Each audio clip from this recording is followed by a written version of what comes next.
தமிழ்நாடு வடமாநில சட்டத்தின் விதிமுறைகளுக்கு உட்பட்டு நடைபெற்றுக் கொண்டிருக்கின்றது. தமிழ்நாடு வடமாநில விதிமுறை பின்பற்றி இந்திய உட்காரப்படுகிறது.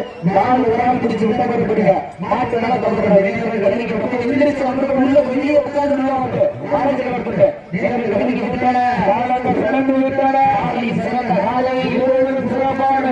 சிறப்பான காலையா சிறப்புமிக்க கடைசி 3 ஒதுக்கப்பட்டுள்ள நேரம் கடைசி 3